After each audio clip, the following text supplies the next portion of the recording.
Okay, this is going to be a tutorial on the Topcon KB-50s setup screens, all the screens for this Topcon CV-5000s remote controlled autophoropter. So we're going to turn on the unit, we're going to boot it up so you can watch the boot up screens as we go. You can hear the phoropter cycle through, possibly. And the screen stays black until the first screen comes up for the Topcon boot screen. It says Topcon. That stays on for a few seconds. While this is booting, this is going to be a slow and methodical, long, boring screen setup movie. So, because I want to know what all the screens look like, so I have them on record. So this is what this is for. So we have every screen possible and most of the setup parameters for each one of the fields. Then after the Topcon logo comes up, it goes black again. Topcon logo comes back on again. And then you'll see the KB-50 boot up here in just a second. It says Topcon. And there's your 50S logo. One dial controller. Right there. And then after this, you're going to get the main screen. So this is the main screen, where it has the right eye, the left eye, and it's completely cleared out so that there are no readings. To get into the menu, you have to hit the, you probably won't be able to see it here too well here. To get into the menu, let's see if this light's better. Yeah, that'll make you see it. I'll turn it back off during the video though, because it's going to blur the screen.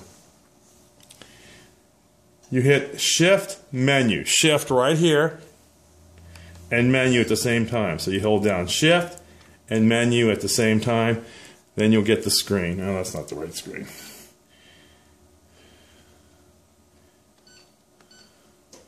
You hold down Shift, press Menu, then you get the first settings screen. I'll do it again. You hold down Shift, Menu to get the settings screen. Okay, now we're going to go back to the screens. I'm going to turn off the lights so you can see the screen better, so there's no reflection. Okay, we'll center this up. So we're on the settings screen. So on the left side of the screen, gives you all the different ones you can set up. General settings, function settings, examination settings, chart settings, course registrations, register program courses. I'm not going to go over that too much. That's what the Topcon rep will do when he programs it for the doctor's refraction routine. And data I/O settings, very important for using the folders setup. If you're using it on a LAN, or if you're using Bluetooth for the data to come from the autorefractor or the lensometer, that's where you set that up. Screen settings, and then update, which we don't do as a distributor. Most of the people, the Topcon people, will do that directly. So let's go to the general settings first. So click general settings. Here you have what language you want. You want US. Make sure we're focused here. And then you want, make sure the date and time are correct. So you want the year, the month, and the day correct. If it is not correct, it will not work with the autorefractor or lensometer data coming in. They have to match pretty closely. They have to match a date for sure, and the times have to be within a few minutes of each other. Time setting. This is 24-hour time setting. So 15, 30, 49. So that would be 3:30 and 49 seconds. Unit of exam distance, that's on centimeters. You may want to go to inches for that. And this is the vertex distance of 13.75, which is what we use here in the United States. So that's what you want there, 13.75. So that's the general settings screen, not much to it. Language, date, time, vertex distance, and unit of exam distance. Your next data number, you can put that in. That's a number that the system assigns, but it's not really, we don't really use that, so you can just keep it at 0. Okay? So now we're going to cancel that so we can go back to the next screen. Function settings. Specify the functions for switches or buttons. This is important when you're using an EMR. So we'll go over that. Click function settings.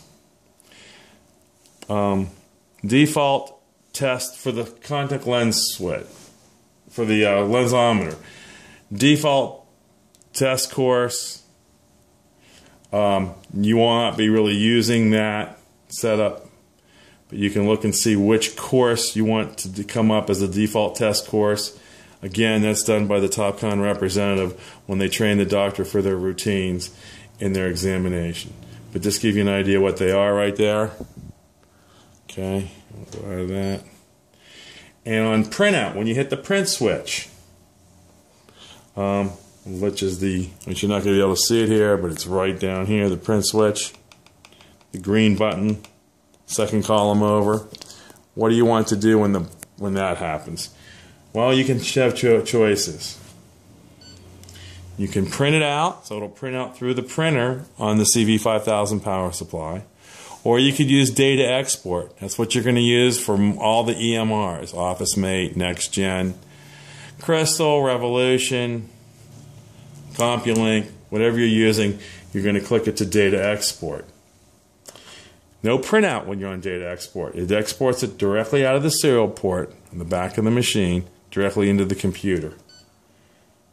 You can also have printout and data export. If the doctor wants a printout still coming out of the power supply and take it to the EMR, you can do that too.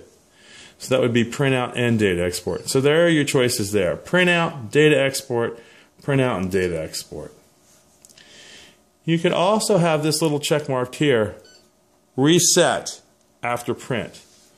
What happens is after you hit the print button, it automatically resets the phoropter back to 0. So if you had sphere, cylinder, and axis on both eyes, and you want to reset it back to 0 for the next patient after you hit print, it'll automatically recycle the phoropter's current readings back to 0.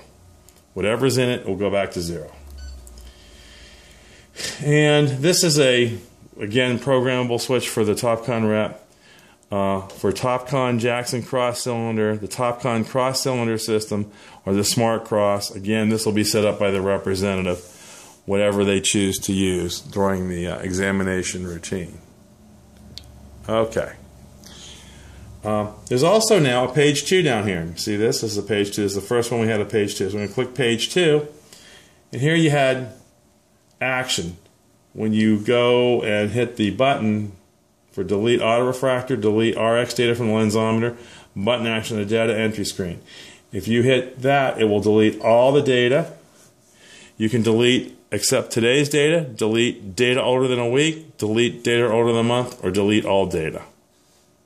Okay, there's your samples there. Again, delete except today's, older than a week, older than a month, or all. And reference data, data override acceptance loaded from autorefractor or lensometer. You probably think you want deny on that most of the time. That's the default. Alright, so now we're going to go back to cancel to go back to the next one. So that was our functions button. Now let's go to examination settings. Set up the parameters which are applied during examination. Well, most of the time the Topcon rep will set this up, but I'll show you what they are. Auto control only in our cross cylinder exam mode, you have that. You can also auto control when changing cylinder lens or manually do it. So those are your 3 choices there. On this one, cross cylinder lens plus or minus diopter a quarter, you can also change it to a half. Most people want quarter diopter for the cross cylinder. Occluding option at lens change, do not occlude, that's the default, that's what you stick at, but you can also occlude or do not occlude when moving to the next lens. You're going to want do not occlude on that one. Primary occluder is occluder, but you have some choices there. Plus 75, plus 150, plus 2. Open every time. But occluder is your choice there. And here's your occluder options. You can choose these different things if you want also too. Notice there's a page 2 down here. So we're going to go down here to page 2. Default step range, quarter diopters for sphere, quarter diopter for cylinder. You can change them. You won't want to, but you can change them.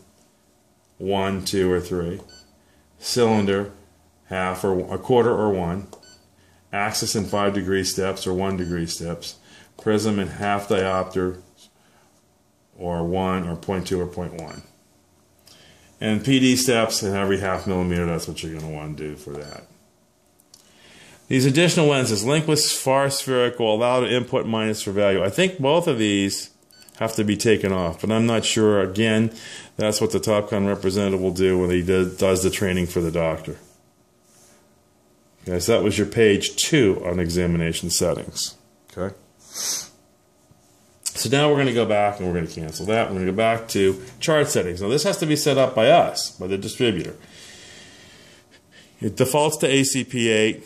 Well, it comes with a PC-50s for free, so why would you buy an ACP8? So let's go with an ACP8. You're going to take that, you're going to change it down to PC-50s.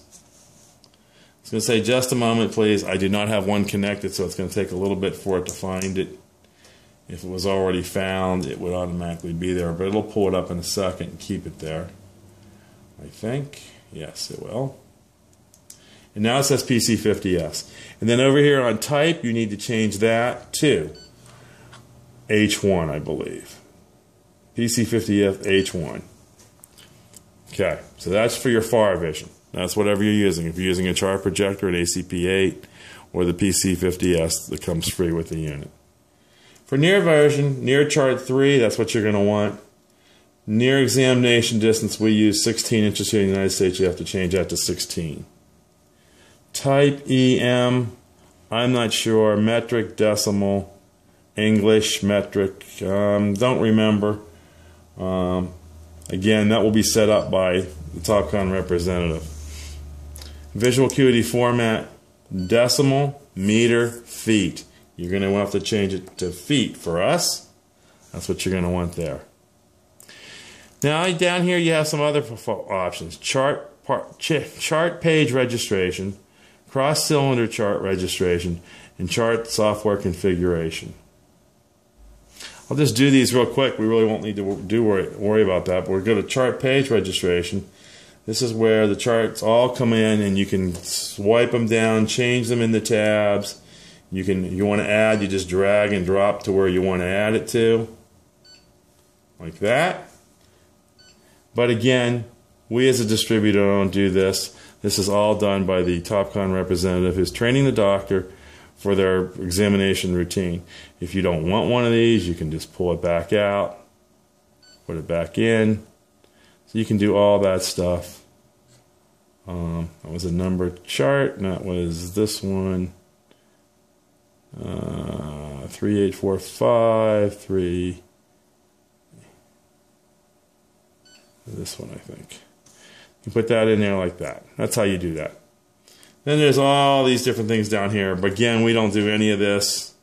You can change the name here. If you don't want chart 2, you want to put standard routine or doctor so-and-so. You can do that if you want. That's all done down here. But again, that's all done by the Topcon representative that's training the doctor. We're going to cancel back out of that. Cross-cylinder registration. Well, cross-cylinder again, we don't do any of that. That's all set up by the Topcon representative.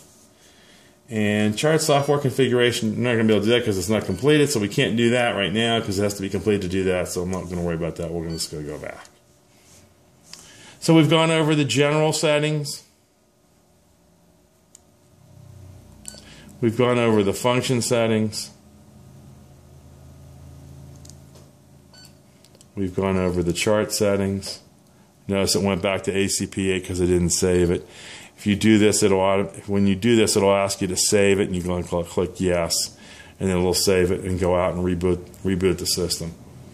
I'll put that back to ACP PC-50s. We'll save it because it's not there. I don't have it connected.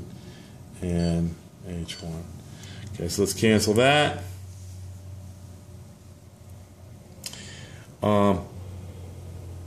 Now this is the important one. Data I/O settings. Specifies the action to load the data from the autorefractor or the lensometer, properties in connection with other devices. So we're going to click that. So when you hit N, what do you want to display? You want it to display the autorefractor and the lensometer data list. And that's what you're going to want it to display, so that's what you keep it at. but you can have some other ones there too. You can actually load it in from it. You can load the last data from the selected source, or you can import it from a data file. So you can do any of those things.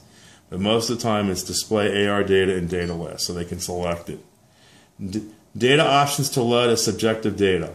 From the autorefractor, additional data, you can click that. You have autorefractor or RX on the lensometer. Here you have ignore, load, or set. And here you have prism data, ignore, load, or set. Okay, now down here where it says system configurations, that's the most important part. We click there. If you're doing this on a LAN, on the LAN configuration, then you have to put in the IP address. Again, you have to get this network guy in the office to get the IP address that's not being used by the office. Because if you put one in, and that IP address is being used somewhere else in the office on another computer, it's going to screw up their entire network, it's going to cause a conflict, and it's going to shut them down for the entire day. Well, at least until the network guy can get to it and fix it, or you take this offline right away, and then they reboot the systems. But if you cause a network conflict, it's going to goof them up somewhere along the line, and it's going to cause problems. Believe me, I know, I've had it happen. So you get the network IP address. So when you do that, then you're going to enable the IP address. Then you notice these become active. Notice they're grayed out. You can't put anything in here right now. But as soon as I click this, now I can. So it's going to be something like 192.168.0.12. Anywhere from .2 to .254.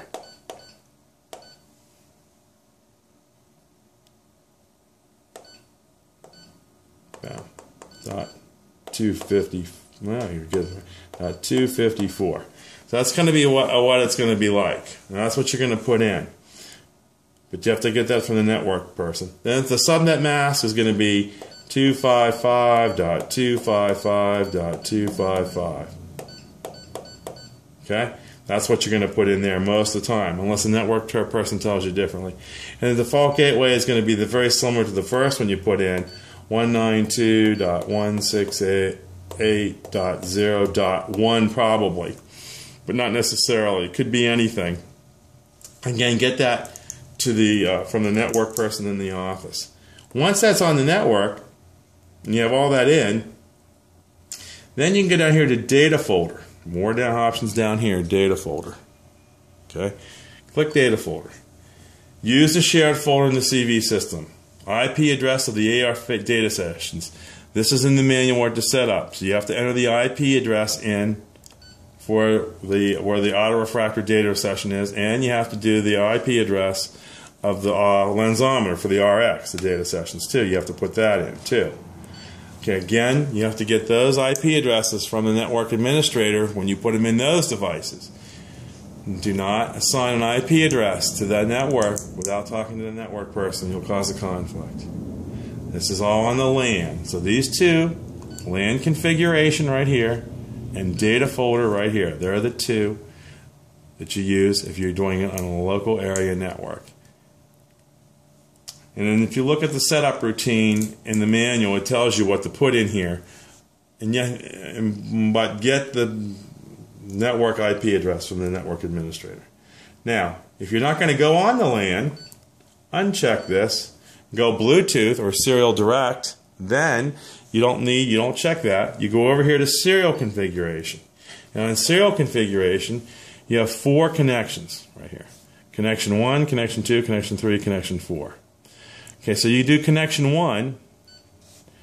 You're going to want, if you're bringing this in from an autorefractor and a lensometer, which is what most of the people do, that's what we do 95% of the time, you're going to want in ARRX data receive. That's what you're going to want to do. Then you're going to assign it a port number. You're going to do COM1. And it's always going to be at 24 bits per second. However, you have some other choices. You have 96 also. So you can, if you're using Bluetooth, use 2400. It's the safest, easiest, fastest way of doing it. That's what all the Bluetooth units are set up for. So that's coming in. You're going to use one port for, let's say, the autorefractor. Now you need another port because you can't do 2 items on one port. You can only do 1 port each. So now we're going to do for the in ARRX, this will be for the this is for the auto refractor because that's the one that you're bringing in from the Bluetooth. Now this is from the lens armor. You're going to put that there. Can't use the same COM port. You have to use COM port 2. And again, 2400 baud. You can definitely do that. That's all you really need to do to set them up. As long as you have that set up. If for some reason you're going to an EMR and you're going out on COM 3, which is the round port in the back of the CV-5000 power supply. So you take the round pinned in, 8-pin in, going out, set it up to COM 3. That's not going to be any inward stuff. That's going to be out stuff. You need to send the data out of the auto refractor, out of the CV-5000s, into the EMR. You're going to go out, ARRX data transfer. That's the one you use. Out. ARRX data transfer. And that has to be assigned to COM 3 because you've already used 1 and 2, which are the 9-pin connectors on the back of the CV-5000 power supply. COM 1 and COM 2, you're going to set that to COM 3. It's marked COM 3 on the round port on the back. And you're going to want to set that at 2400 baud, although you can do it at 9600, but we recommend keeping it at 2400 baud. Okay? So that's basically the entire setup that you're going to need for the unit. Okay, so I want to for serial configuration. And there's another one down here for data file configuration.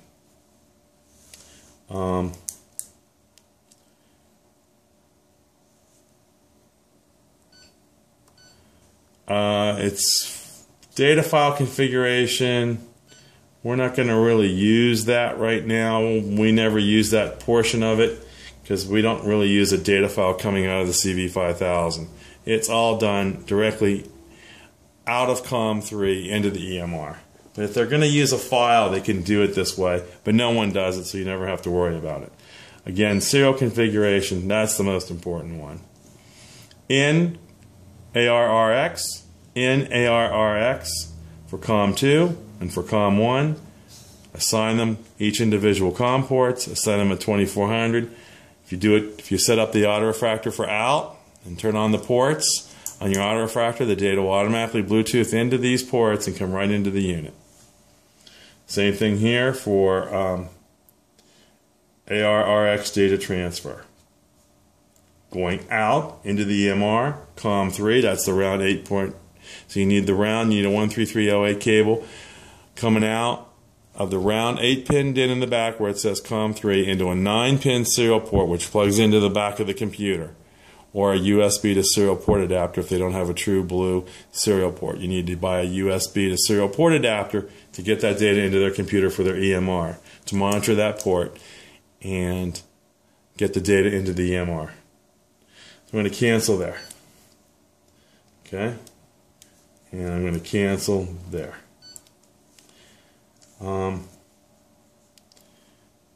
Screen settings. What cylinder will we want to be in? Again, optometry most of the time minus. Ophthalmology most of the time but not always plus cylinder. Prism style, you have base XY, which is what we use here in the United States. There's the other choice there. Polar. Automatically splits the prism evenly in both eyes. That's enabled. I think that stays enabled.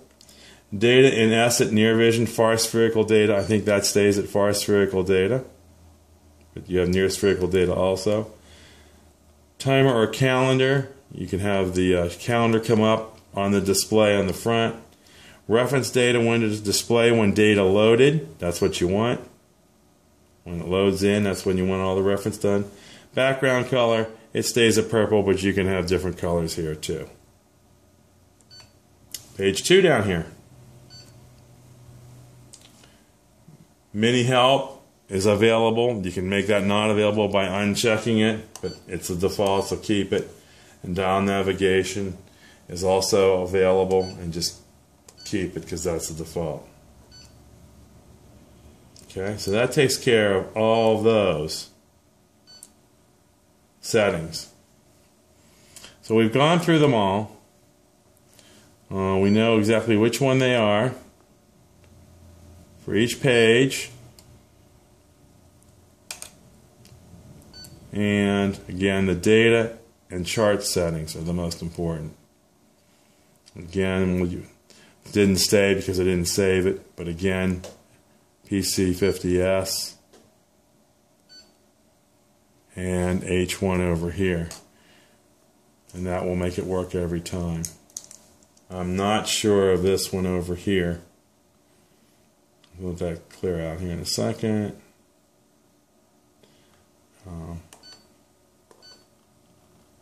And then there's one other thing that we have to do. Well, I don't think we can do it because we don't have the chart. It would be the let me see if it'll work this way. No, it won't. You have to tell the distance that you're working at to that's the chart configuration screen, but I can't do it because I don't have it connected. But that's where you change it to feet, and you can set up for the chart distance and whether you're using it mirrored or not. That's where that's set up right there. Let me go back to that and see.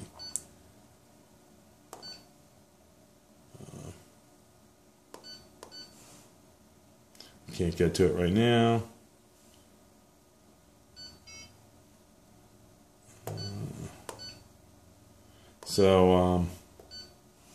But that's where you do it. The chart software configuration. That's where you set up the distance, the patient distance from the patient's eye to the front wall or the patient's eye to the mirror, and then you add the two distances together between the wall and the chart to set up the patient refraction distance. That's where you do it at.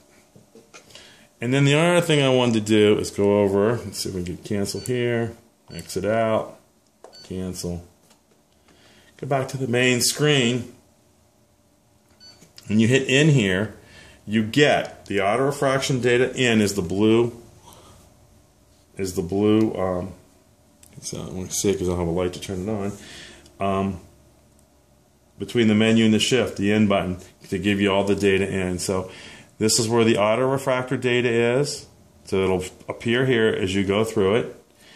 And that's for the last hour. All of today's will appear here, and it'll just scroll down. You'll just scroll down, or you can look at all of them if you want, because it keeps the whole history in. But for the last hour, you can click this one. Same thing over here for the RX data coming in from the lensometer. 1 hour, all of today's, or all of them, including previous days. Has to be there and there. Again, the date and time has to be set properly on the auto refractor in here. And they have to match within a few minutes, or else the data will not appear on this screen. Okay? But that's where that's done. And you can hit the in button, take you back to the main screen. Now, if you have this screen up and there's data coming in, you don't need to hit the in button again and go back and hit the in button again. There's reload down here. Just click reload, and it'll automatically bring the newest, latest data in on both sides for auto refraction and data. So you don't need to hit in and then in again. You can just hit reload. It'll bring it data in as the auto refractions and lensometer readings are being taken in the pretest room. Okay. I think I've got it all covered. I think I've got this boring screen done. Again, I think it's going to be fine. I'm in metric notation here because I couldn't change it out. But you can see that I have it pretty much done as far as going through shift, menu, general settings, function settings, examination settings, chart settings, course registrations, really not going to be used. Topcon rep does that. Data I/O, the most important one for setting up the data, especially if you're doing serial connections. Down here, again, you'll send them in AR, port number 1, port number 2. If you're going out to an EMR, that's out, AR data X transfer, and COM3. Then you'd hit OK, and it'll ask you to save it. Make sure you hit OK after you change all these. It's going to ask you to save the entire menus as you go through them.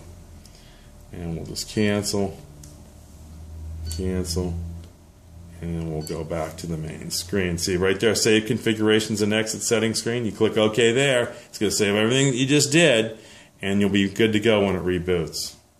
But I'm going to hit cancel, and I'm going to go back to the main screen. Well, thanks for watching, and I hope these screen setups will help you when you need to use them.